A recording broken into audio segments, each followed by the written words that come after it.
Mo na din yato ang incubator manually no, nakabuhat at screen box. And then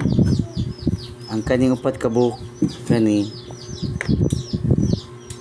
upat ka buok kana na diri boss. Kay para na siya dinhi.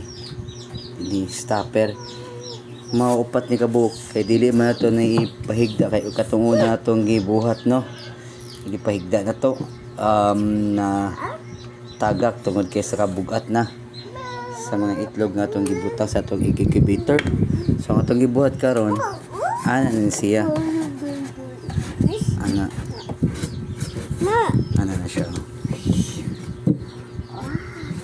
higda kanang dili siya higda kundi barog na kay para dali ra siya para mas ligon kay ana mong good walay mo stopper niya para ubos. So dito siya ano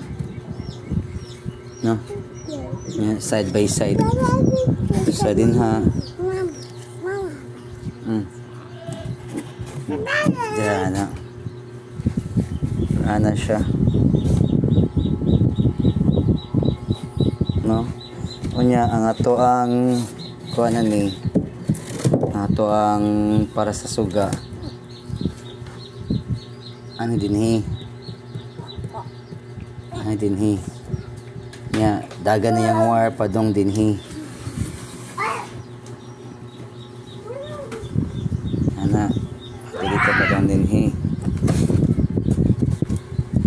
nya tumaon ni nato ang yang kanihang cover ay diri ana tungaon kay para katong yang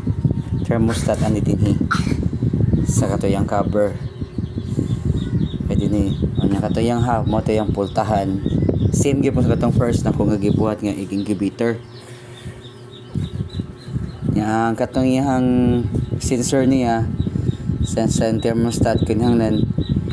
ara diri ano siya dinhi ibutang ana dinhi ana paana siya ngano man kaya kung imong ibutang dinhi siyempre madetect niya ang kainit dinhi pero dili niya ma-hold detect ang diri nga side. So kinahanglan pod madetect pod niya kung sa pod kainit na dinhi nga side mo siya ibutang gina siya dinhi nga side gid ang sensor niya dinhi dayon ang ihang tubig dire tubig pwede na ka magbutang dinhi og box para sa katong mga egg na dili na pwede i-turn nga nakaabot na siya 18 days para sa mga manok 26 days para po sa mga itik itlog sa itik 26 days na pwede nakadili na ka mag-turn sa itlog sa itik niya 18 days para sa